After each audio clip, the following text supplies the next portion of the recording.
Everybody wants to know your opinion on this. Where do you stand on crypto today? Are you still bullish? Yeah, any new technology, I don't care what it is, and I've been involved with a lot of new technologies, disruptive technologies. I could take you back to the early days of streaming when we were the very first commercial streaming company, and right off the bat, it was hard to use. If you think back to 1995 and you wanted to stream just audio, you had to have a subscription with an internet service provider. Then to make that work, you had to download a client which had a TCP/IP client. Then you had to download a streaming audio client, and you had to have the right kind of modem. There were all these pieces that had to fit together. It was complicated. And so the uptake was big for sports fans and big news junkies, and everybody else were like, dude, you're an idiot. I'll just turn on my TV. I'll just turn on the radio. What the hell do I have to go through all that hassle to just listen to a sporting event? And we reached that initial stage, and then all of a sudden it got a little bit boring, right? Because you had to wait for the new applications to come along.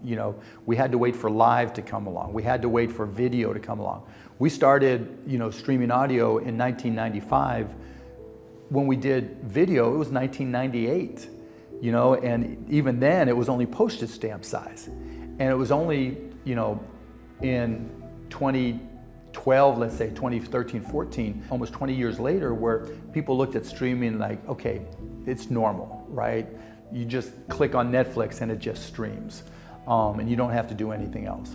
Well, with crypto, it's very analogous to that. We're in the early hassle phases. Now, the very earliest of crypto, however you want to decide the beginning with Bitcoin or whatever, has been around 12 years, but in terms of applications with smart contracts, that's only 2017 for the most part.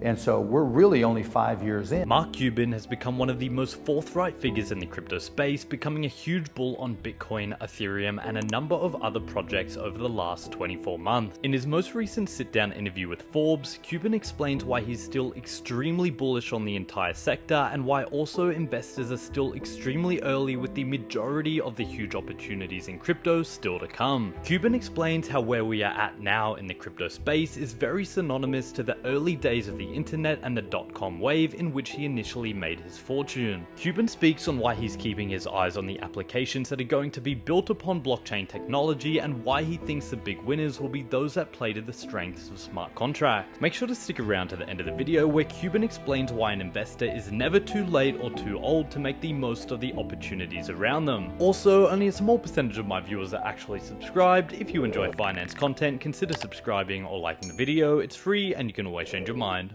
I'm still really bullish on crypto. We had some early wins, just like streaming audio with sports and news.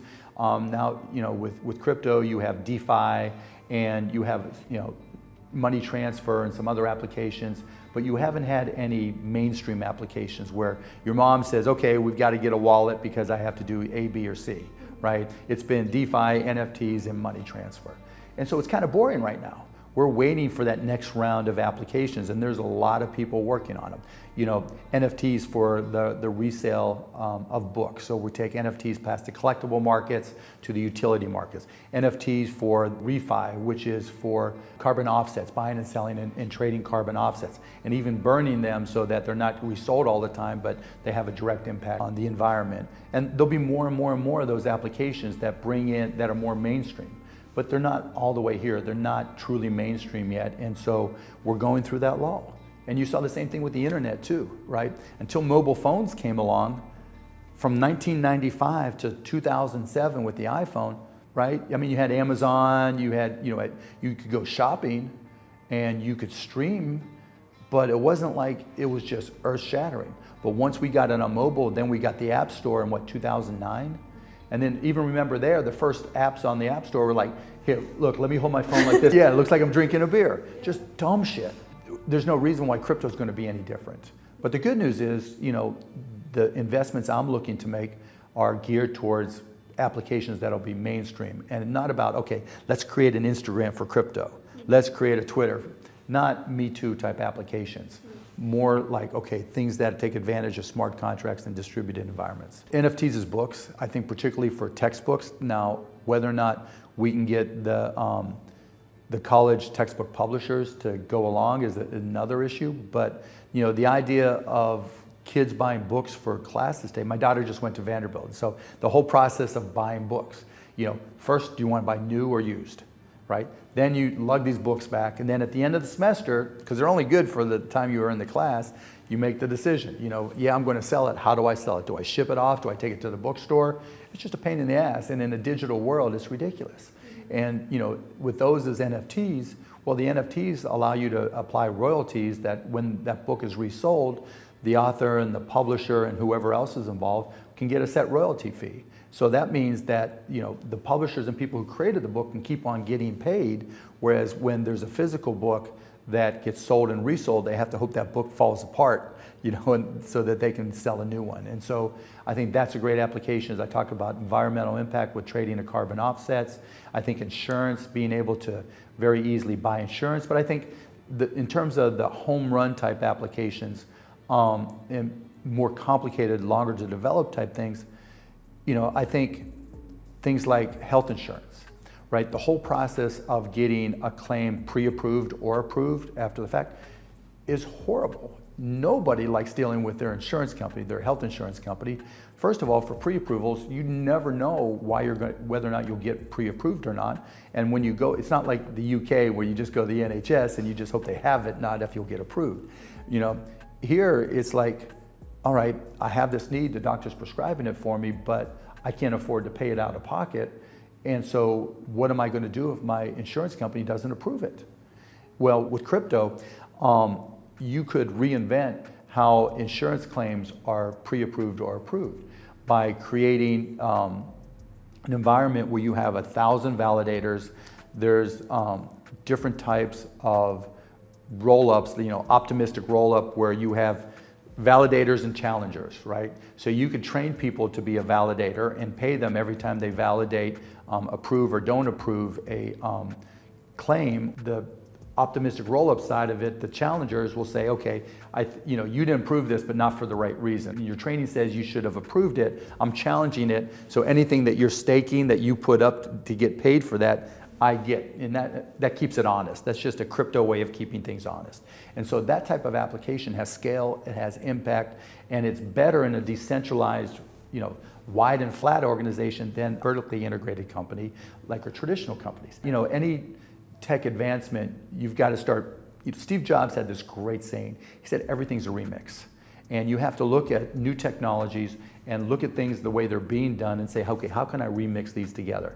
How can I do a mashup in music terms, right? And if you can mash this stuff up and have it make sense and make it easier and better for people to use, that's a big win. My dad did upholstery on cars and worked 6 days a week, getting up early, coming home late. Lost an eye. Physically was just beat the hell up.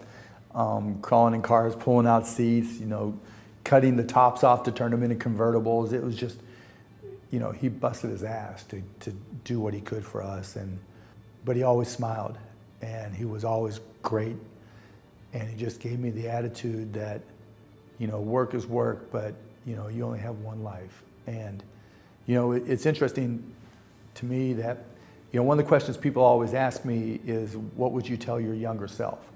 And they allude to the fact that, what would you tell your 16 or 17 or 18-year-old self? And really, that's not the self I would want to talk to. What my dad taught me was, talk to your 40-year-old self, your 50-year-old self, because we hit 40 and we think we're old. We hit 50 and you're going to think you're old. You're not. He was adamant about the fact that today's the youngest you're going to be, and you got to live young and be young and act young and feel young. The young 40-year-old, the young 50-year-old, that's who needs to hear it. And I learned that from my dad, and that was the most impactful thing. And then my wife and my kids, they don't listen to me, but I've learned to listen to them and realize that it's their world. It's not. And what I do today that can make their future better and brighter is important. And that the game is different, whether it's climate change, whether it's healthcare. My generation's an embarrassment, seriously. Abby Hoffman was taking over college campuses or, storming buildings and taking over the president of the college's offices, and we were going to be the revolutionaries that changed the world. We turned into the people who watch, TV news all the time and make all our decisions from watching newscasts. That's an embarrassment. I want to avoid that and try to fight that off and try to learn as much as I can from my kids. And I'll give you one quick example.